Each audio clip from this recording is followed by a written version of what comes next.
Chelsea strengthened their hopes of a top-4 finish in the Premier League with a comfortable 3-0 victory over Aston Villa, who are now without a win in 8 matches. The game started at a ferocious pace and it was Chelsea who went ahead early with the first shot of the game. The goal was all about Marc Cucurella, who won the ball ahead of Jadon Philogene with a strong challenge. The Aston Villa players wanted a free kick but nothing was forthcoming as Cucurella went on to pick out Nicholas Jackson and the striker swept home from close range for his 8th Premier League goal of the season. Aston Villa's first chance fell to Ollie Watkins, who did brilliantly to beat Wesley Fofana to the ball.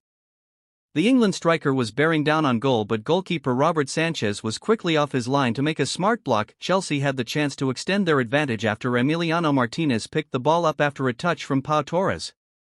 Referee Stuart Atwell whistled for a pass back to hand Chelsea an indirect free kick from around 8 yards out.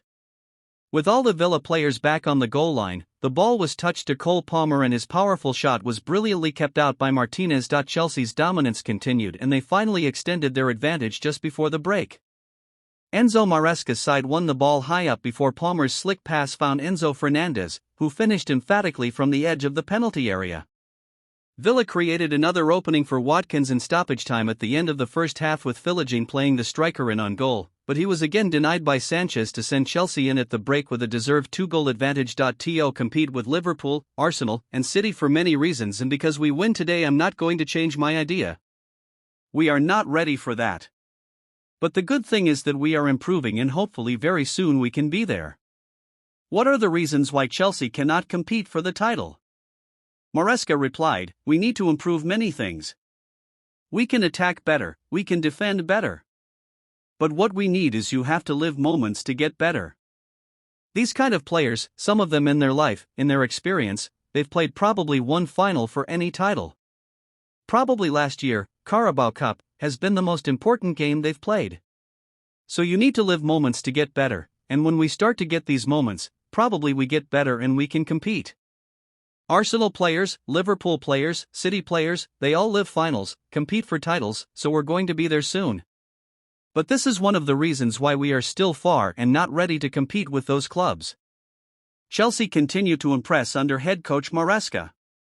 Aston Villa were beaten comprehensively as the positive vibes continue to build at Chelsea, who are very quietly going about their business. The Blues are now unbeaten in 5 games in all competitions and unbeaten in 5 games in the Premier League. They are up to 3rd in the league, level on points and goal difference with Arsenal, who many are tipping for the Premier League title. There will be no talk of a title challenge from Maresca, who has constantly played down his side's chances, but there is no getting away from the facts. The Blues are one of the form teams in the division and are firmly in the mix with Liverpool, Arsenal, and Manchester City. This Chelsea team, who kept a first clean sheet of the season at Stamford Bridge, has momentum. They are a side firmly on the up and have strengthened their top 4 ambitions with victory over Villa. That is what Chelsea fans, who are starting to connect with their team again, would have asked for at the start of the season and the manager and the players are delivering.